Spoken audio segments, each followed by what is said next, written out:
Global controls will have to be imposed, and a world governing body will be created to enforce them. Welcome to Tinfoil Hat. We go deep, homeboy. Aaron, open your mind. Drink from the fountain of knowledge. There's lizard people everywhere. That's some interdimensional shit. Wake up, Aaron. This is only the beginning. Dude, you just blew my mind. Yeah, and welcome to Tinfoil Hat. We are back. Am I good? My sound keeps going out. There we go. Welcome to Tinfoil Hat. Thank you all for tuning in.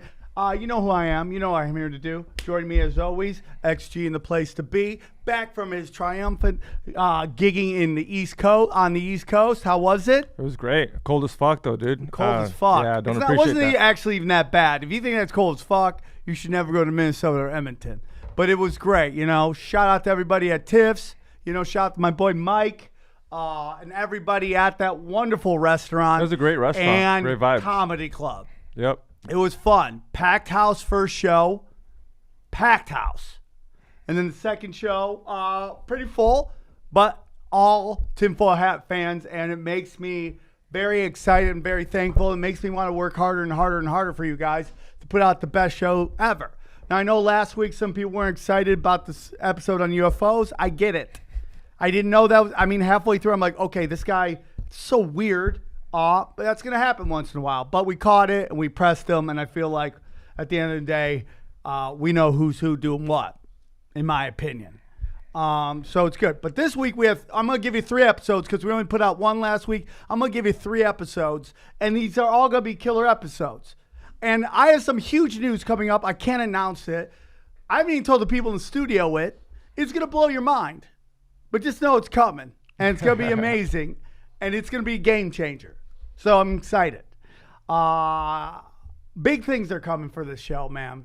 And the people really get it. Once again, all the ladies came to the show, all smoke shows. So many smoke shows at our show. So many smoke shows. Yeah. It's unbelievable, Yep, right? It was good. Good stuff was showing up there at Tiff's. Yeah. Tiff's is a shit, man. It put us in a nice hotel, so we're very thankful. Oh yeah, that hotel was a little creepy looking. It was like it looked like a mansion's house, like a president lived there or something. Yeah, it was yeah. nice though. It was dope. It was a little too high class. Dude, I usually stay in fucking closets of weird, creepy haunted houses. But that was a nice place they put us up at. And so we're very thankful to Mike and everybody at his club. And we're going to be back there very soon, hopefully with our good friend Eddie Bravo. Today's episode is brought to you by our good friends at Absolute Extract. That's right, Absolute Extract, abx.org for all your weed needs. Weed is everywhere. But apparently you can't smoke it in New Jersey. Nope. Isn't that weird? Dude, yeah. I was telling Sam, one of my homies picked me up. He was going to... You got your friend arrested. Yeah, basically Your drug abuse got your friend arrested. He's going to be doing hot times coming up. But not in California. It's weird that if you stand on certain parts of the continent, right, that are just a certain part of dirt that is this country, someplace you're allowed to do it. Other places you're a fucking felon. Yeah. And all he needed was some stupid card that said, I have a pain in me. So dumb. So go to Absolute Extract, abx.org, and dude, they got everything for you. They got your vape pens. They got your everything weed, lip balm, teas, beer. They got weed beer. They got weed drinks, weed water, weed everything, dude. It is next level. I'm going to be hooking my dad up. He's going to be coming to our Arizona show. I'm going to be bringing my dad some weed, dog. And it's all going to be from our good friends at Absolute Extract, okay? They're great, dude. Go check them out. If you're a fan of the show, check out our sponsors. They help the show grow. Next up is our good friends at Caveman Coffee. Caveman Coffee, they got everything you want.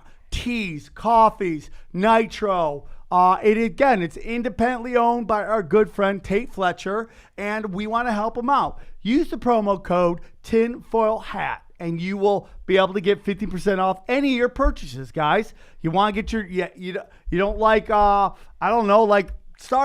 coffee or anything like that. Go support independent companies.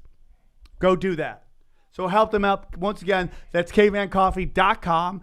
and go use the promo code Tinfoil Hat. Guys, the shows are coming. We have so many great shows coming up. We're coming near you. I know people in Europe are like, well, I don't want to hear about the dates. I must have some European dates. So we're coming, dude. And the next big one is we got Comedy Chaos. okay. We got Comedy Chaos next Tuesday, and then then that weekend is the Waking Arizona tour. Now I do have Tucson on there. I did it, yay! So we have on the 28th, which is March 28th, Thursday, March 28th, we are at the House of Comedy. Eddie Bravo, XG, and the place to be will be live at the House of Comedy. And then the following night, we are in Tucson at the 919 Tool Club. That's actually the address, 919 Tool. And that is a 8 p.m. show, or it's 7 o'clock. Go to the website, 919tool.com.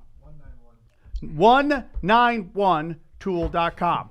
And then big shows come. We're not going to get in April, but I'm telling you, man. Oh, yeah, I'm headlining Rooster T. Feathers the first weekend in April, man. That's right, North Cal. I'm coming. Here's what I'm doing. Thursday will be the Hook Up and Smoke Out show. I'm going to have my sponsor, my weed sponsor, come down. And the Thursday night, the first Thursday that I'm in at Rooster T. Feathers, we're going to have weed and everybody's going to smoke out in the parking lot. Oh, shit. Yeah. Sounds like fun. So Friday, Saturday will be regular stand-up shows. And then Sunday, I'm doing Q&A. It's a whole show of Q&A. I'm just answering all the fans. You come Sunday, I mean, it's just live in charge. Me, you, ranting and raving, okay? I'll do a little comedy for you, but it's going to mostly me answering all your questions, okay? So Thursday is Smoke 'em Out, all right? And then Sunday is Q&A with Sam Tripoli. I will get you all that information. I promise you it will be a great time. I'm so excited to be back in North Cal. So that is the first weekend I'm at Rooster T. Feathers. All right? A little quick thing. Our Tinfoil Hat website got hacked. So that means we're on to something. So big things are coming, everybody. The T-shirts are ready to rock. You know, we're about to drop another T-shirt. We're selling out of T-shirts on the road. But that is my speech. There we go. What was that at? How long did that go? Like 7 minutes. 6.5? That's good. That's good. Stop crying. Stop crying. All right, dude. Well, I told this guy that he basically blew my mind the last time he was on. And we had to do a second episode. So we're doing it now. Please welcome the man who's reshaped how I see the universe. I'm very excited to have. We're going to do our follow-up to the Great Floods and the Sumerian Kings list. Please welcome my good friend, Matt Lacroix, everybody. How are you, Matt? Hey, Sam. It's awesome to be here again. I really enjoyed our conversation last time, so I'm excited to continue where we left off. Now, did I pronounce it right? Sumerian? Sumerian King list, yeah. Okay, cool. Now, real quick before we start, Aaron, it's off. Is that okay? That, like, when I talk and the video's a little behind, it's all right? Yeah, it's a slight delay. That's fine. That's fine. Matt, thank you for coming on. Did you get any feedback from the listeners of this show? Did they show you any love? Because I know I was singing your praises to everybody. Yeah, people seem to really enjoy the last conversation. They wanted more, so I thought, Sam and I better get back together to continue, a lot of these areas that we weren't able to fully cover that we need to expand on. For sure, man. So let's kind of go over real quick what we've already covered. That there was a list of kings, these Sumerian kings, who, according to evidence, lived 20,000 years for some time, reigned the world for 20,000 years, and there's this belief that they are the direct descendants of what we believe would be the Annunaki, and they are. And the reason I love this because it really clicked for me that this is where we get our royals from. Like, who picked the royals? Why is somebody a royalty? And you're like, oh, maybe it's because these Anunnaki decided to make this special group of people who kind of were our herders. They kind of were meant there to herd us, to follow their rules. And it also explains to me why when we see like Hillary Clinton laughing about basically carpet bombing children in the Middle East, how she laughs at it. Because maybe they see us like we're cattle, like the way we see cows or whatever, cattle going into the slaughterhouse doesn't really move us. Maybe these lizard people or whatever we want to call them kind of look at us the same way. Am I correct on that so far, in a weird way? They absolutely, some of these elite families and secret societies do feel like they're superior to some of the other population in society. I mean, I'm sure you're well aware, someone does just do a little search and look up the Georgia Guidestones. Not too far away, just down the road, right? Georgia. Yeah. And you can see all these commandments from these, these secret societies that want things to be run a certain way and maybe have a population be a certain maximum amount and have certain rules and laws be enacted that perhaps aren't quite there yet. But I'm sure you're aware of that, Sam. So take a look at that, because it really shows you their true colors. And a lot of people have actually vandalized that site, writing like, there it is. People have actually vandalized that site quite a bit because they've learned about it and they've actually taken trips to it, spray painting things about, down to the elites and for sure, like that. dude. But for sure, dude, it's definitely interesting, man. It lets when we take a look at, like, I've decided, and I've lost family members to cancer, I've lost good friends to cancer, that the money given to cancer research, I think we have a cure. But why is cancer still happening? Well, because these people who own everything keep putting this stuff that causes cancer into our food, into our water, into whatever we drink, whatever we're breathing. We got 5G coming out, giving people, and I'm thinking, wow, this could be very similar to the Great Flood. That, when the Great Flood cleaned everybody off and started anew, hit the reset button, this could be another way of doing that, where it's like, maybe this time they don't want to ruin everything.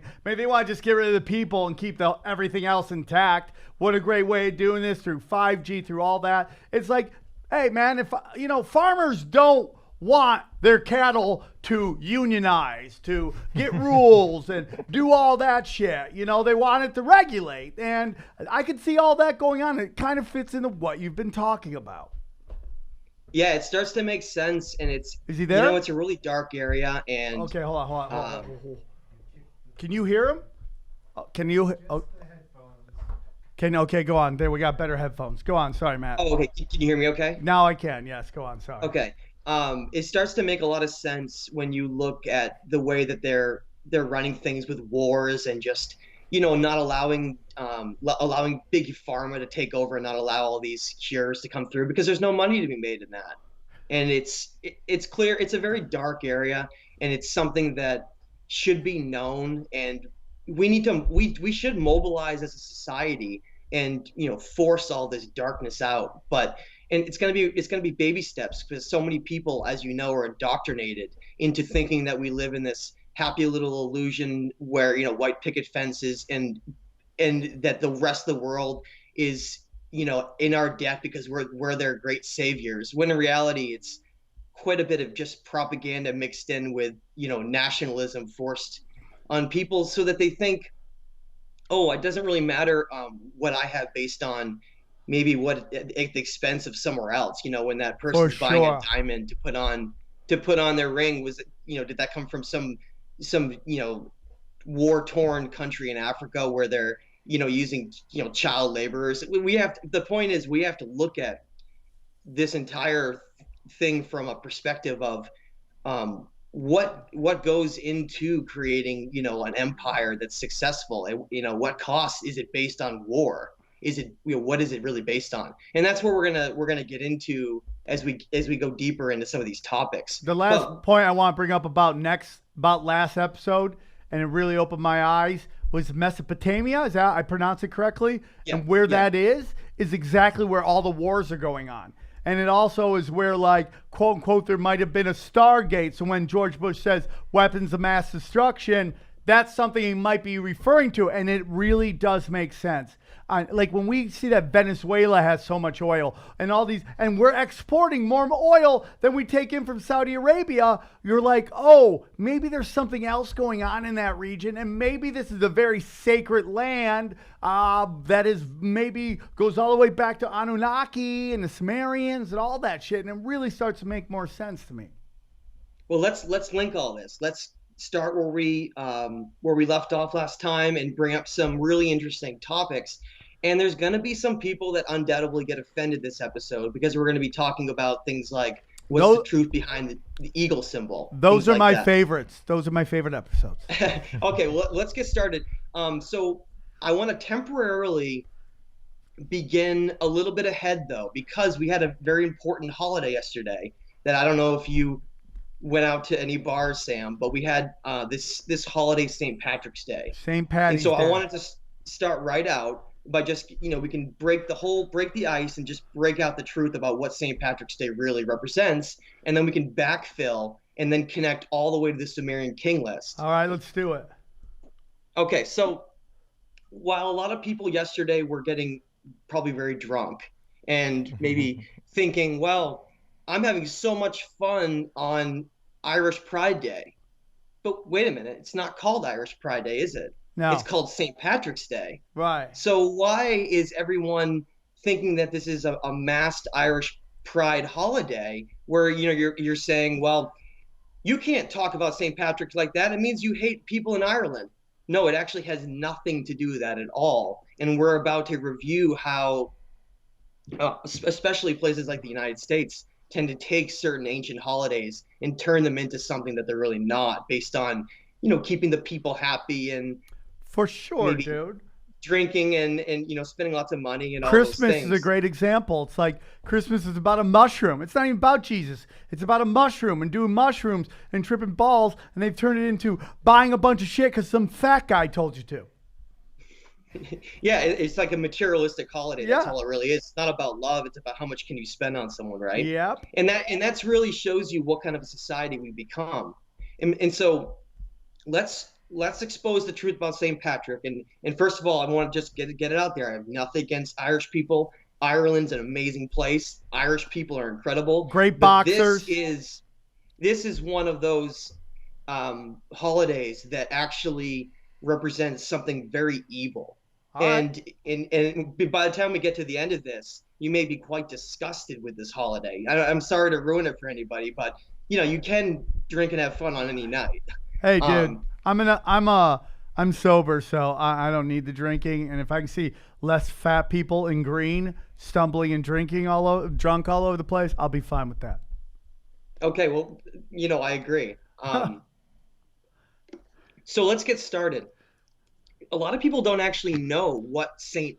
Patrick's Day represents or even who St. Patrick is. So I want to lay it out there. And of course, I want people to always be their own independent, objective researchers and be looking up things as I'm going, because that's how you can verify and understand that someone's not pulling your leg or taking you on some direction that's misinformation and fake information, right? Right. So please look into this, everyone. In the 17th century, there was a bishop known as St. Patrick. Okay. And St. Patrick was the son of a Roman official. And that's very interesting as we get into Rome and its influence in the Roman Empire and turning into the Holy Roman Empire, because that's going to be a really, really important thing to understand here. So I wanted to just have you remember that. And so St. Patrick was tasked by the church, the Christian church, to go to Ireland and rid all the snakes from Ireland, right? And then the most common thing I hear when I say that to someone, and people go, "Ew, I hate snakes." And I laugh to myself. Because I'm thinking, well, I guess they haven't really studied geography that much and understand that it's way too far north in a latitude that they never actually had snakes. They've never lived there. They can't live there. It's too cold. It's not their climate. So there's no snakes there, right? And then people sort of shake their head and they're like, well, I just don't understand then. And then they give up, because a lot of this information from the past that's been interwoven into religious stories and holidays is based on these metaphors and these ancient symbols. Okay. So when St. Patrick was ridding all the snakes from Ireland, what he was actually doing was on a quest to cleanse all the remaining pagans and druids from the region. Oh, okay? Man. Okay. Okay. So they had names, and you'll recognize this, Sam, as we go. It'll start to really make sense. So they were called the snakes, and then basically meant these non-monotheistic religions that didn't worship the Christian Bible. So Okay, we're essentially, talking in a nutshell. ethnic cleansing right now. Yeah, and so St. Patrick went to Ireland, and I got to also point out, it wasn't just Ireland. This whole cleansing thing occurred all across Wales, Scotland, England. It was basically the United Kingdom area with Ireland. And what there was, which is what makes this so sad, and I'm going to connect this all the way back to the beginning, was that the Druids and pagans were the last group. I mean that, the last group on earth pretty much that still practiced a lot of this ancient wisdom from the past that we're about to go over. And the Druids were the very same ones who built Stonehenge. Okay. Oh my God. So this is the beginning of like the Roman Catholic Church trying to erase ancient history almost. Well, it's actually the end. And we'll go over that as we go, because they were the last group. At this point, the Holy Roman Empire had already wiped out groups all over Europe and the Middle East in their crusade to become this conquering Holy Roman Empire. And that term is very important because, and I'm not going to jump ahead too much, but understand it went from the Roman Empire to the Holy Roman Empire. Okay. And that says everything right there. And we'll backfill that as we go. So what that means, well, what is Stonehenge? Well, it's this ancient astronomical megalithic site that focuses on perfecting their understanding of the stars and the movements of the equinoxes. They were basically the remnants of the knowledge that came out of Egypt and Mesopotamia. Okay. And the Egyptian knowledge became known as the Gnostic knowledge. And we're going to go over some of those Gnostic writings, connecting all the way back to Enoch and how that turned into stories that were left out of the Bible intentionally. Yeah. So when we look at this holiday, we're looking at the destruction of the last culture that were known as the snakes, because they were practicing this forbidden wisdom, which we're going to go over.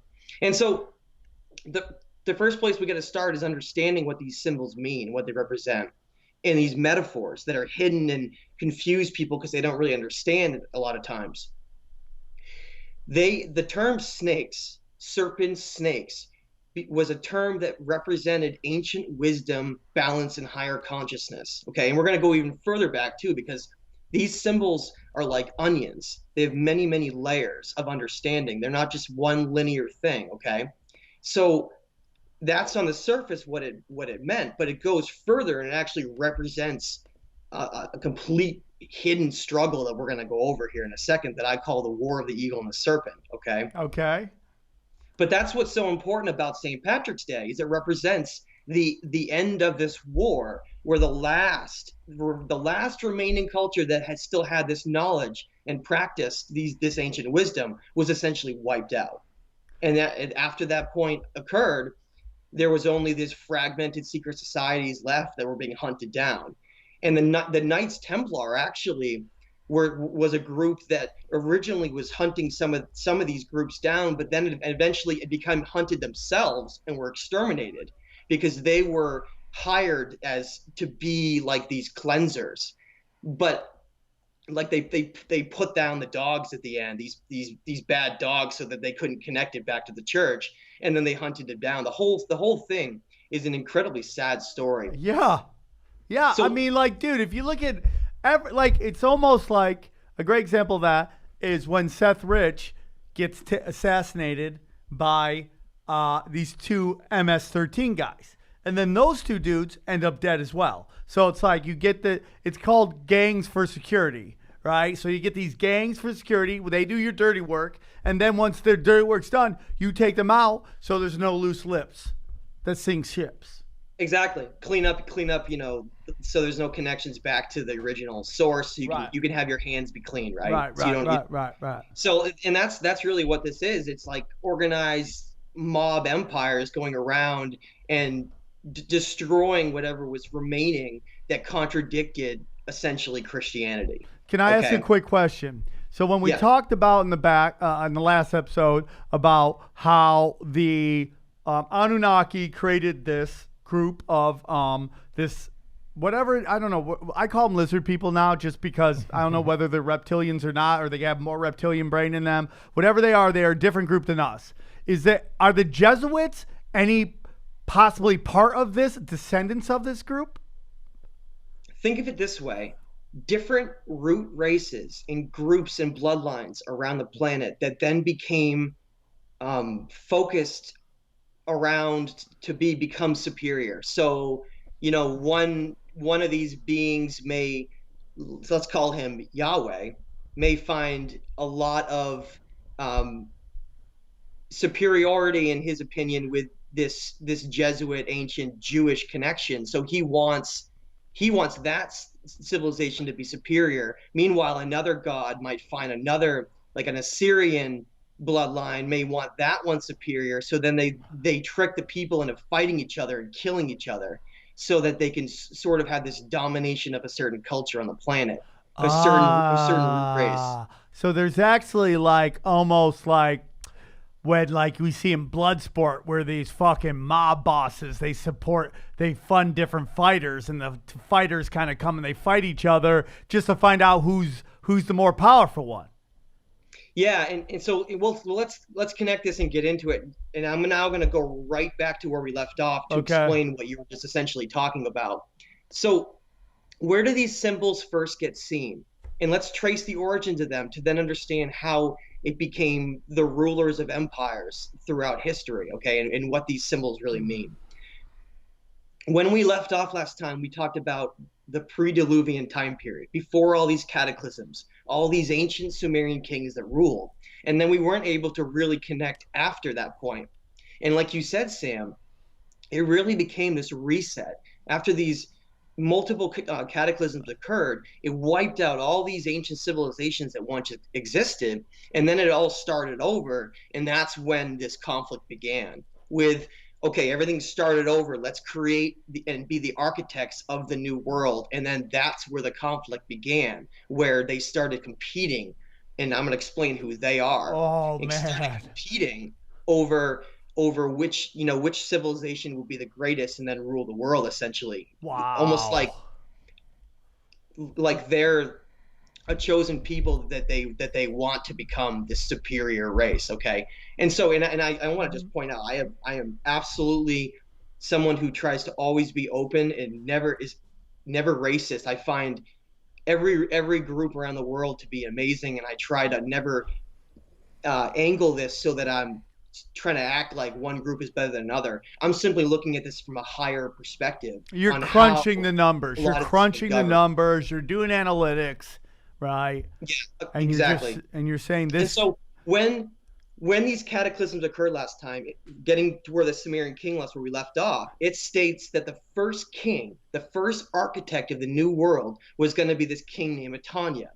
And if you can pull that up, XG, I gave you a picture of that tablet that's on there. Did you get it? And we can go into all right, hold on. how these symbols were used in that tablet, and then we could talk about who the Anunnaki are, because I'd like to clear up some things about perhaps what they looked like and what their origins potentially were related to humans.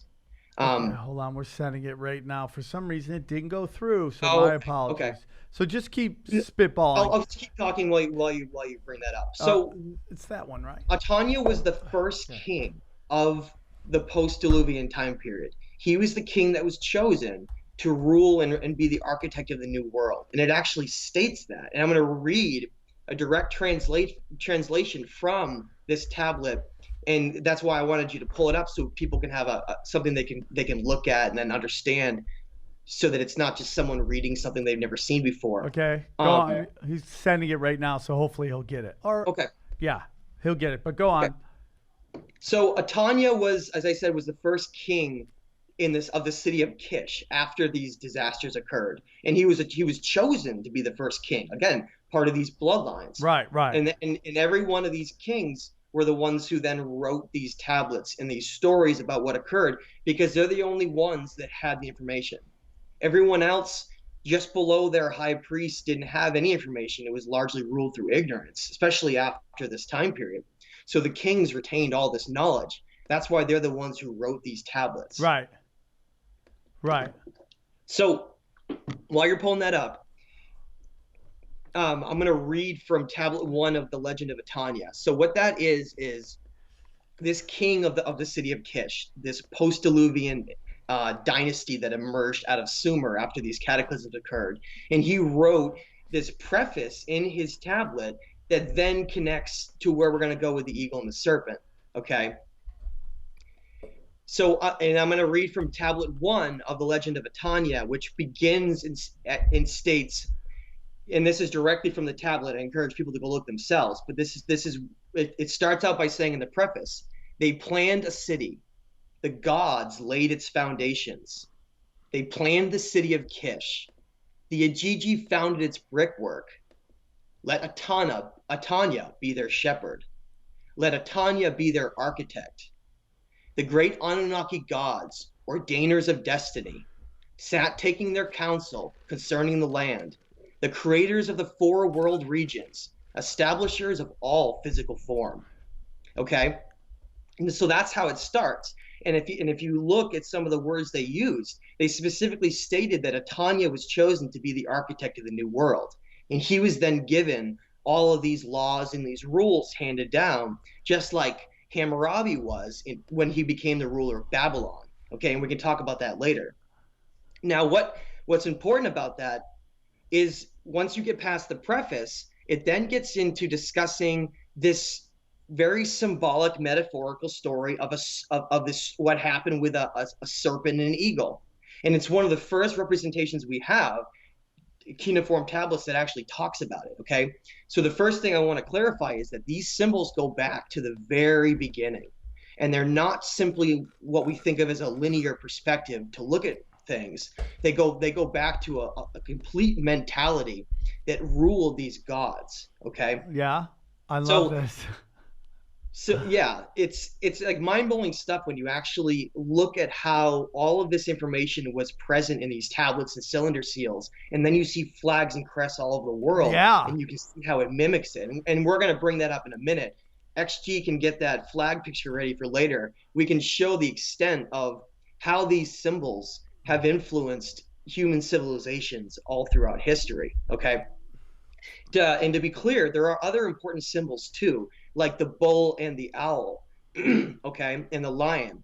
But we're going to focus today just on the eagle and the serpent, because they are, in my opinion, the 2 most important of all. Okay. And I want to start out by pointing out what the 2 symbols really mean. Okay. Yeah. As I said, the serpent became a demonized symbol that we associate with evil and darkness, but it's actually the complete opposite. The serpent was a symbol that's always represented ancient knowledge, wisdom, and balance, and reaching higher states of consciousness. Okay? We've seen this before with the Antichrist. We've seen it basically with the demonization of Mother Earth, the divine feminine, how that's been turned into some dark stuff. And like the Mother Earth, which is, if you think about the sun, God in heaven, what would be the opposite of a son in heaven? Would be a daughter on earth, or a mother on earth. Mother Earth, and how that got demonized over time.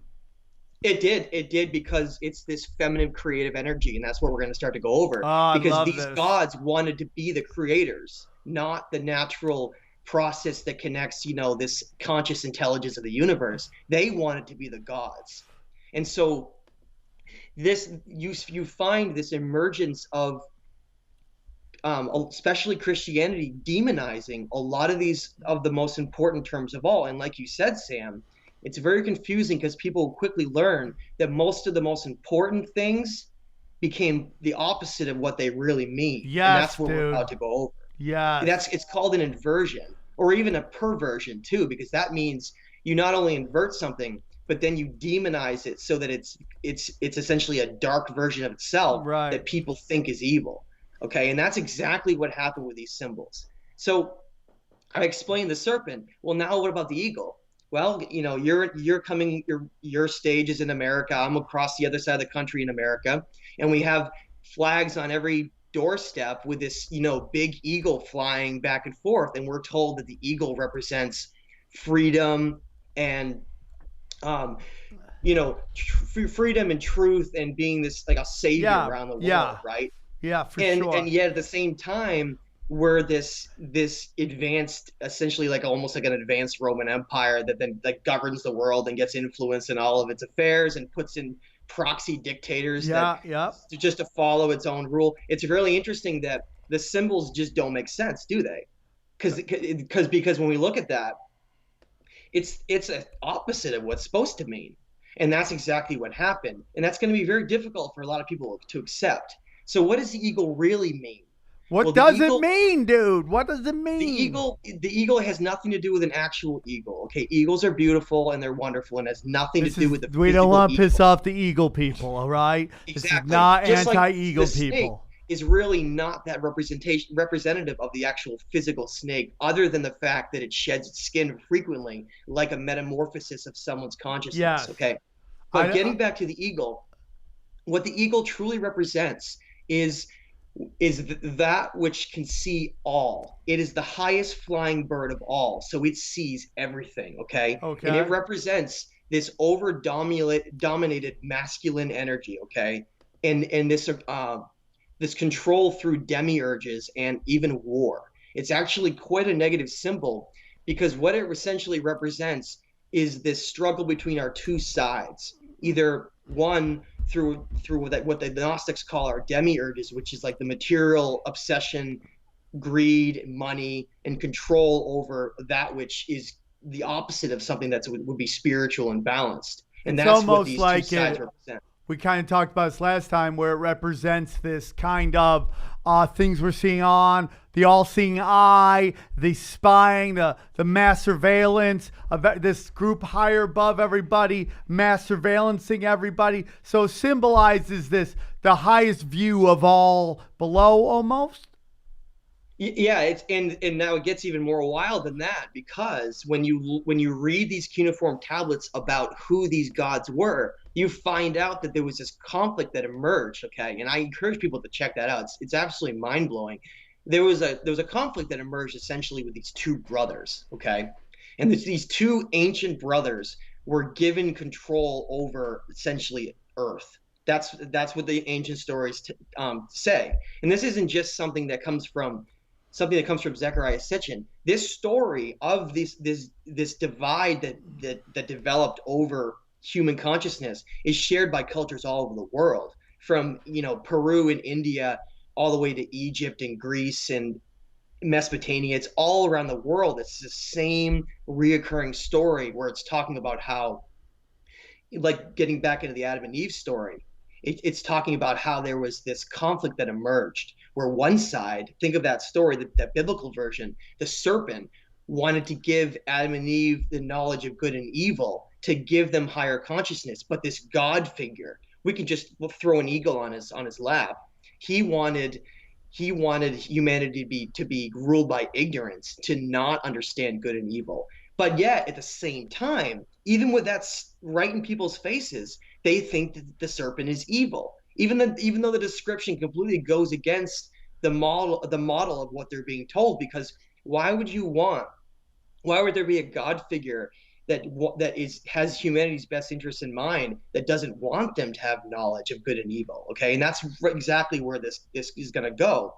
Those two figures are these figures in the Sumerian gods list, essentially. They're known as Enki and Enlil. Okay, and they were these two brothers that are considered the dual ownerships of how things would go for our world. And I want people to take a step back, understand the vastness of the cosmos, and how small and puny just a little planet can be in the vastness of actually what exists out there, and realize that it wouldn't be that big of a deal if you imagined that there were beings that were advanced enough that they could literally like have planets be their ownership. Just like if you thought to yourself, if a conquistador went across and took over a region and then put its flag down, it would then control the entire direction of where those civilizations would go. Right. It's like having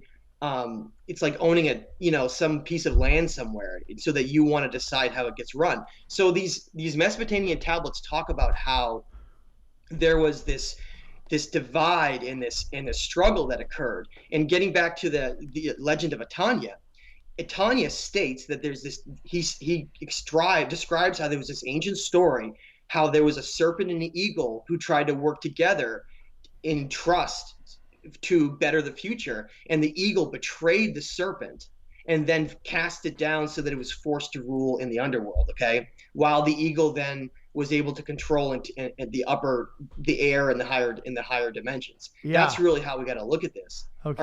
Are these different roles that were then taken up with certain symbols that were then used to represent what their mentality was. Okay, so Now, what does the eagle and the serpent represent actual people or just an ideology? That's the complication. Is a lot of people will say, well, this is just human archetypal natures. You know, one is the lower state of our greed and our materialistic side with war, and the other side is our higher consciousness, and that it's all just symbolic, and there's nothing further to it. But that's, like I said, it's like an onion. That's a layer. That's a layer of understanding, because if you go deeper, you then see that it's further than that. It represents the way that these two sides, this divide that occurred between these beings that wanted to rule our world and wanted civilizations to go. And so those civilizations then took on certain mentalities. That's why you can find eagle and serpent symbolism all over the world, everywhere. If you go back into cylinder seals from Mesopotamia, you can see the two symbols all the way back from the very beginning, where it showed these two sides that had emerged. And it's not just two individuals. It's all of those, you could call them deities or gods that we, have turned into that term, but essentially these beings that fall on either side of this mentality. So what was Enki and all these ancient teachers? Well, they were the ones who taught about, like, the serpent, again, the knowledge of higher consciousness, the wisdom from the past, balance, understanding what our role is within the cosmos, versus this other side, this eagle side, where they wanted to control humanity through their demiurges and their lower states, by controlling them through conditioning their reality with war, so that they think that that's what their purpose is, and it's part of their natural state. Yes. And we can.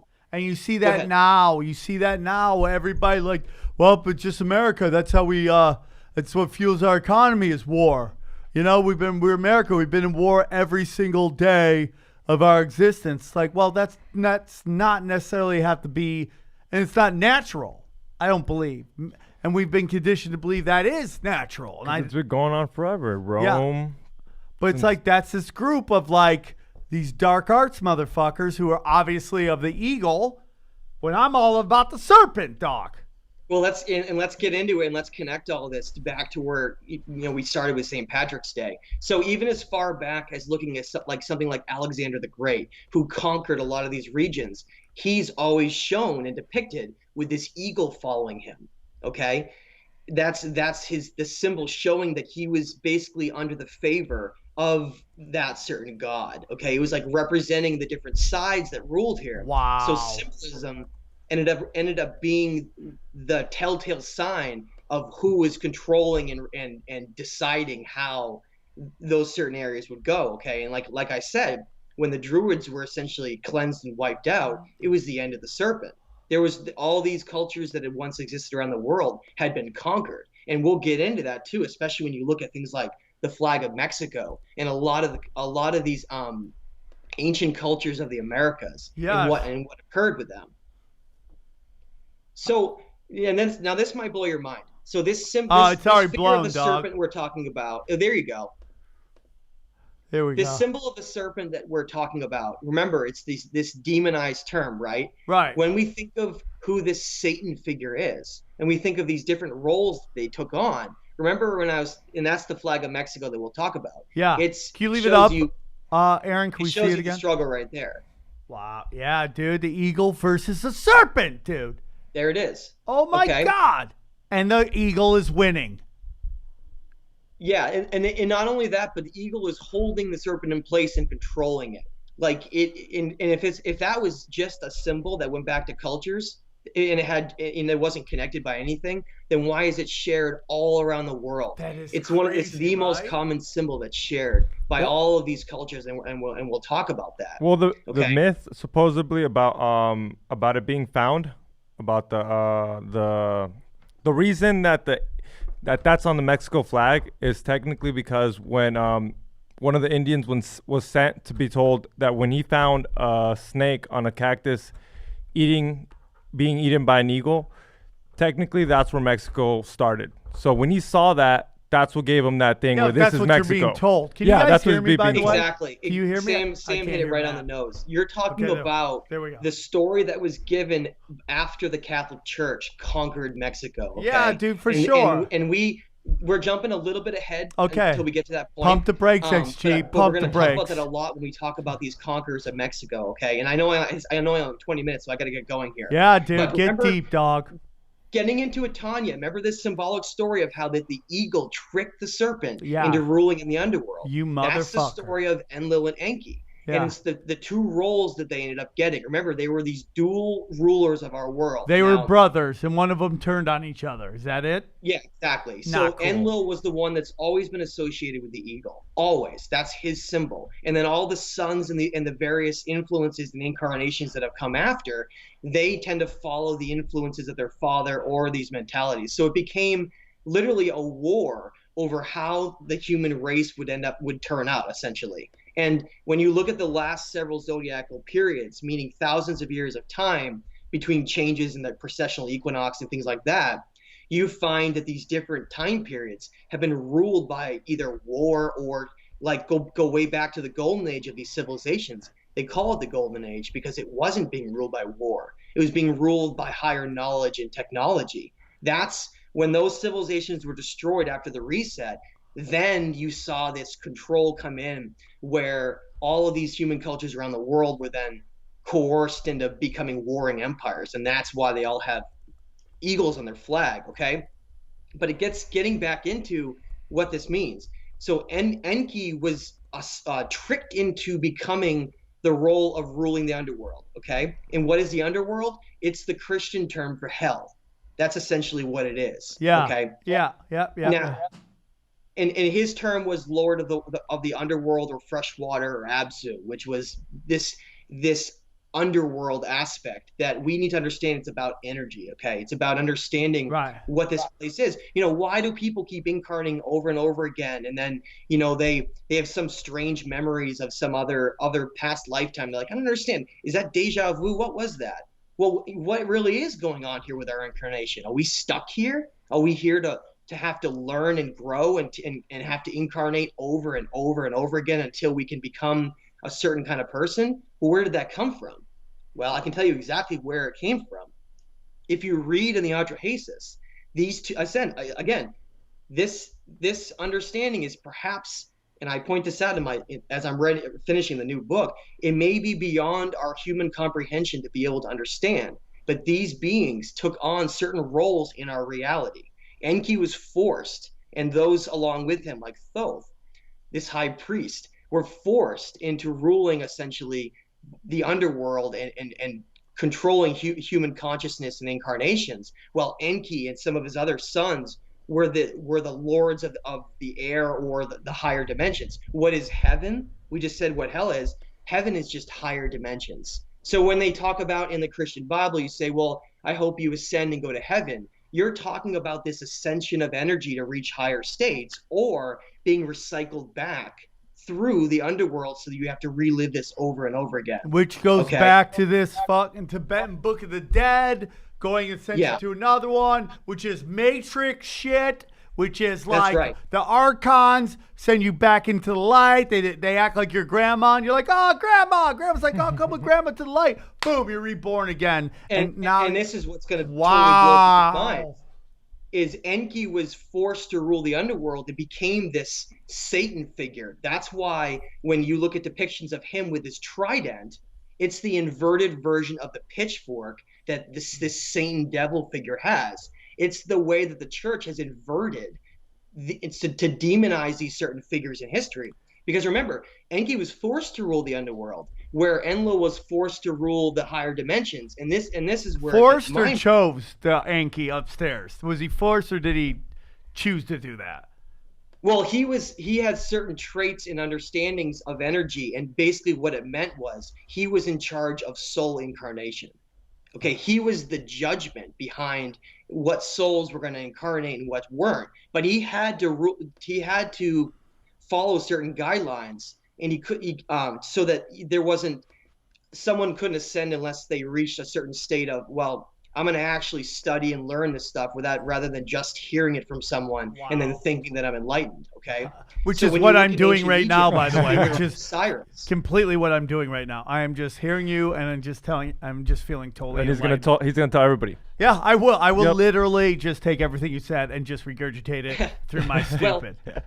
The point behind that is this: if you have a situation where human consciousness and our energy can only ascend and leave this incarnation cycle if we reach a certain kind of state of energy in person, then it's brilliant then that those who are in charge of the physical world and higher dimensions, who are the gatekeepers of that, keep our realm in a state of conflict and chaos and war to prevent people from being able to get out of this soul incarnation system here. So they actually are considered evil by a lot of groups because some of these ancient groups believe that they're actually perpetuating human demiurges for a reason. But who's so doing that? Down low or up stuck. top? Who's doing that? Down low or up top? Checking this, the Matrix. You're gonna love this, Sam. You ready? But hold on, Remember Matt. the Matrix? Who is doing that? Is it who's down low? Anki? Enki is down low, but he's forced to only allow those to ascend that actually reach a certain state of energy. He's not in charge of what happens in the physical world. But so he is not causing the conflict and the warring and all that stuff. Somebody else is. He's only deciding who should be allowed to ascend based on rules that they've decided, rather than he has no kind of control over what occurs in the physical world in the higher dimensions. Meaning, if those who are in control of that keep us in a certain state of perpetual war, we will never be able to ascend beyond a certain kind of energy. And connecting to the Matrix, remember? No, stop. Now, who is doing that?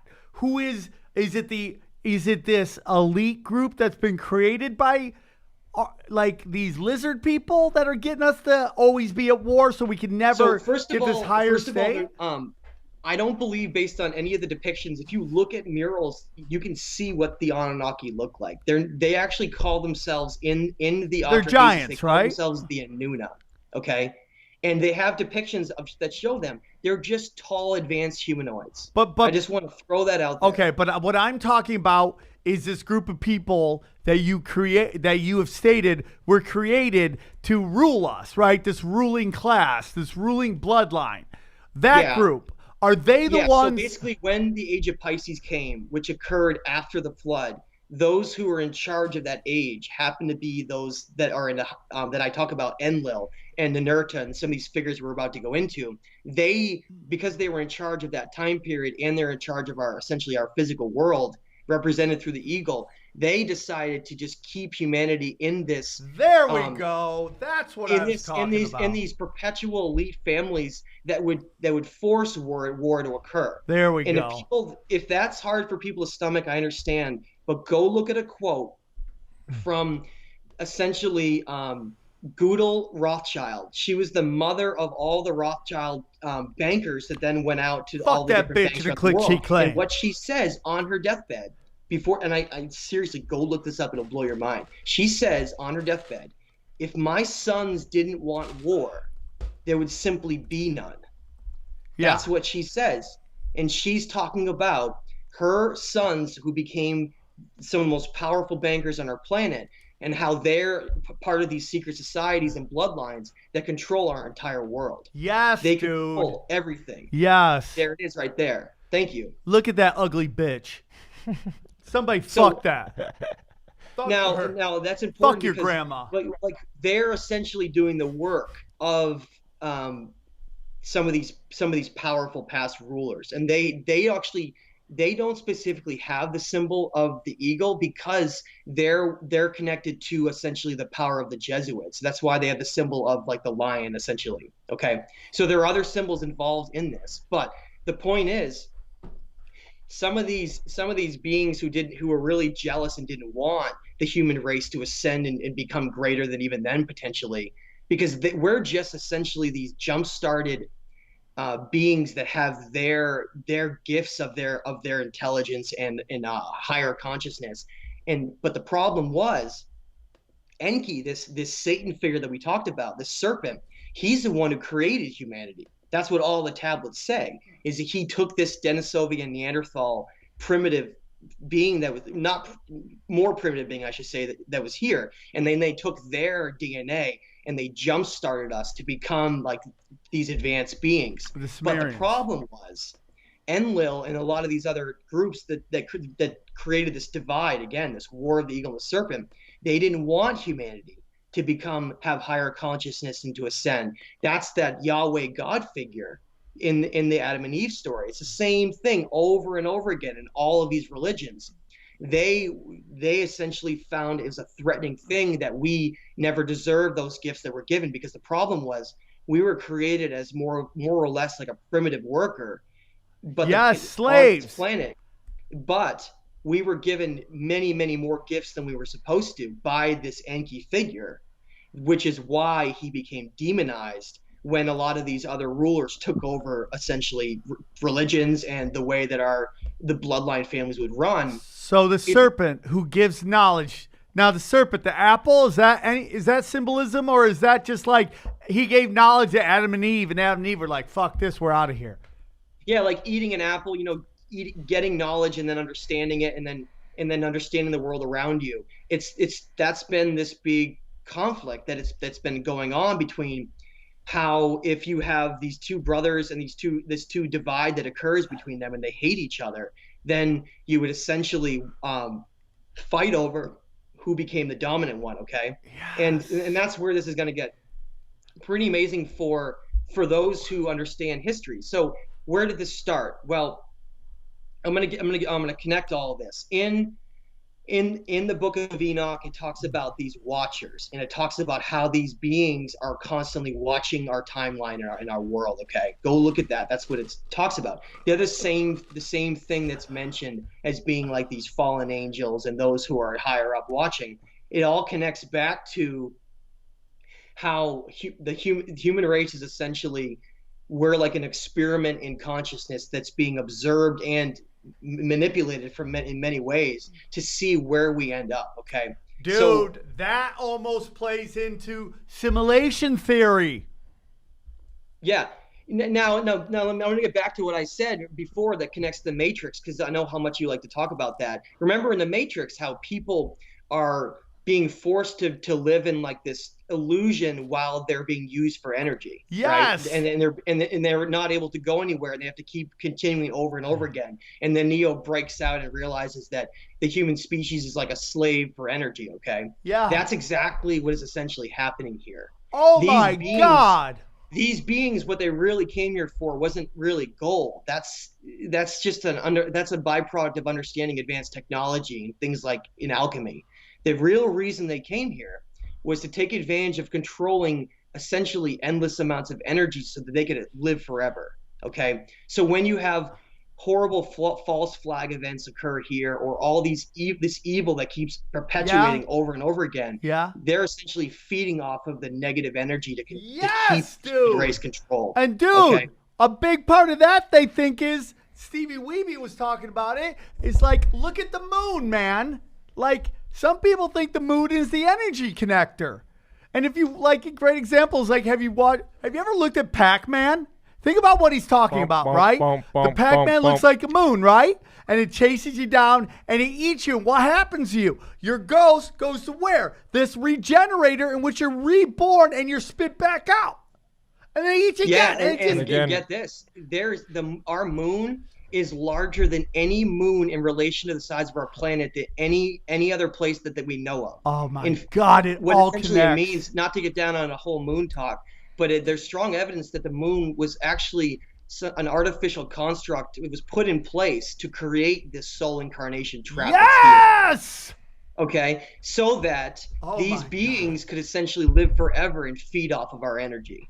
That's why I try to explain how they took on certain roles where Enki became in charge of the underworld, whereas Enlil and the others became in charge of the higher dimensions, which includes the physical world, so that they can control every aspect of the different realms of dimensions and energy that's here. Okay, because in the end of the day, Sam, this physical body that we see is just a vessel for this higher consciousness soul that we really have. And so what happens? Well, you just keep that soul trapped and perpetuated over and over again. And when we work all day and then we just come home and then we go to sleep, we're just giving up all of our creative energy and not using any of it. And where is it going? It's just going into this feeding mechanism to keep humanity as being like these batteries, just like the Matrix talks about. Okay. Hey, listen, we got to get into this final point. Yes. Okay. Let me jump ahead here. Jump to final point. We'll do a part 3, man. I'll throw a part 3 out there. Well, yeah. Let me get through this and try to go quick here. So basically, what happened? I'll shut up. Is religion used to be called what was known as the old religion, and it was based on a guide or a manual for how you could reach a higher state of energy to get out of this soul trap. That's all it was. It was a way for like a manual for how to reach your highest state. So what happened? Well, after these cataclysms occurred and those who became in control became sort of corrupted, controlled by their left brain, this ancient reptilian brain. That's why they're referred to as lizards, in my opinion, because it's their mentality. They have no empathy. They're simply just these controllers, okay? Yes. In competition. So what happened is those who were in control of that time period got really smart and realized they could just take over religion and turn it into a control mechanism that instead of helping to ascend people, it trapped people instead. That's exactly what happened. Oh my so in God, and this is mind-blowing, the Roman Empire, which was this great eagle empire we haven't even talked about yet. You can follow these empires all throughout history, showing their flags and crests of which side that they were following. The Roman Empire, always shown by the eagle. They used to have an eagle symbol, a gold eagle they would carry around on battlefields called the Agila. They were so obsessed with this eagle symbol that if they lost it during a battle, they would send people as far as they needed to go on armies to regain it, sometimes losing enormous amounts of people just to get this eagle back. That's how obsessed they were with it, okay? So in the Roman Empire is collapsing, okay, just like all these other empires around the world. And they had a brilliant idea. Constantine, who is the head of essentially the Roman Empire, he came up with this brilliant idea to reestablish the Roman Empire from Rome into Turkey. In 313 AD, he changed it. He created a city called Constantinople after his name. And this is where the Roman Empire in 330 AD became the Holy Roman Empire. And so right before this date, Christianity in what was known as the old religion was essentially illegal, and you were stoned or killed if you were a Christian. And then within a year or two, if you weren't a Christian, you were killed or stoned. So all of a sudden, the Holy Roman Empire took on this Byzantine double-headed eagle, which was a symbol for Ninurta, one of the sons of Enlil. He's the same figure that plays Apollo to the Greeks, this war god. They essentially took religion, some of these groups, and they turned the Holy Roman Empire into this crusade to take over Christianity. And that's why the Bible kept getting rewritten over and over again, and all these figures became demonized later on. That's how it started. No, what does that matter? Well, the Holy Roman Empire are the ones who then hunted down all the remaining Gnostic and ancient Mesopotamian connections back to the Serpent, and they were eradicating and killing them all. That's what St. Patrick was essentially doing. He was tasked with ridding whatever was remaining of these groups. Oh my God. You know, it's so interesting, man.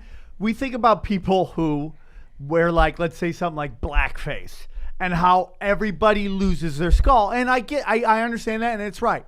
But then you think how there is an organized event in which people celebrate St. Patty's Day, in which there was ethnic cleansing going on, yes, and the destruction of knowledge. Unbelievable, dude. And And go look, and like I said, these symbols. Go look at the serpent symbol. How, remember we showed the flag in Mexico, how the eagle is holding it together and controlling it. That symbol goes further back, and it's not part of that Catholic story that was then created where Tenochtitlan was this capital that they saw an eagle on a cactus eating a serpent. Think about it. It makes no sense. It doesn't make any sense on a physical level. Dude. Hey, I got a question for you. No sense. I got a question for you. Since what do you think? Who was Quetzalcoatl? You know who that was, right?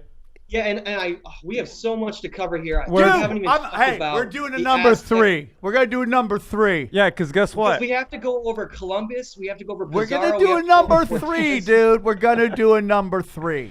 Okay, and I want to just throw this out there so people don't think it's totally crazy. I want to leave on this. All right. When the founding fathers originally founded the United States, Benjamin Franklin wanted a turkey as the symbol, which is the opposite of an eagle. It's a bird on the ground that's about sharing and about balance. That's essentially what it was. And the original symbol, the first flag, was actually the Gadsden flag, which said don't tread on me, which had the serpent on it. Okay. Yes. Yes. Yes. It was later dude. changed to the eagle. Yes, dude. Yes. And what happened after it was changed to the eagle? The United States got corrupted and then turned into an empire, a warring empire. Okay. Yes. And now getting back to XG's, like the next show, we got to talk about how all these ancient cultures, the Aztec and the Maya and the Inca, were all conquered. And essentially by the Spain, who had the symbol of the eagle, who then corrupted them all and took them over. Fuck yeah, there you go. eagle, dude. Oh my God, bro. Okay, and so we have a lot left to cover. I guess we're gonna have to do a part. Go ahead, throw up the 3, dog. Throw up the hilarious. 3s, dude. Throw up the 3s, dude. We're gonna have that's to have a fucking number funny. 3, dude. For sure, man. Matt Lacroix, where can they find you? You just blew our mind. Where can they find you? You can find me at my author website at thestageoftime.com and my YouTube page at Matthew Lacroix, Lacroix. I really apologize for not covering some of the other stuff that we wanted to. Stop. It was great. I mean, Matt, I could just sit here and not talk the whole time, just listen to you, or I can ask questions I think people want to know. It's going to take a little time. Dude, I'll throw a 3 up there. I'll throw a 4 up there. We can do a 4. It's endless. We're just going to keep going and have a good time. I love it. And if you're ever in LA, we'll do something in studio. It'll be a lot of fun. You just blew my mind. You connected everything. Fucking, I'm Serpent for life, dog. Serpent yeah, and so, for so fucking next time life, dog. What we're gonna connect what really happened with Columbus, and what really happened with Cortez and Pizarro, and how the eagle conquered all these serpent cultures and then took them over. Okay, we can go over all that stuff. Serpent for life, Matt Lacroix. You're a good man doing the fucking Annunnaki's work, dog. All I see is a shirt. Serpent for life. Serpent. I for can life, already see dude. that. I'm fucking Serpent for life. Love your fellow man. Love your fellow people. Fuck groups. Find knowledge. Ascend. Fuck Pac-Man. Fuck the moon. Like, go to the next level. Dude, love people. Love everybody. We're all just tribes of, what's his name? Who's downstairs? Matt? What? What's the Enki? Enki. Yeah. We're all the descendants of motherfucking Enki. Enki for life, dog. Love your fellow man. Love you, Matt Lacroix. And we'll do it again soon, homeboy. Take care. Thanks, Sam. I really appreciate it. I'll catch you again soon. That was great, dude. Bye, everybody. We love you. Take the knowledge. Ascend.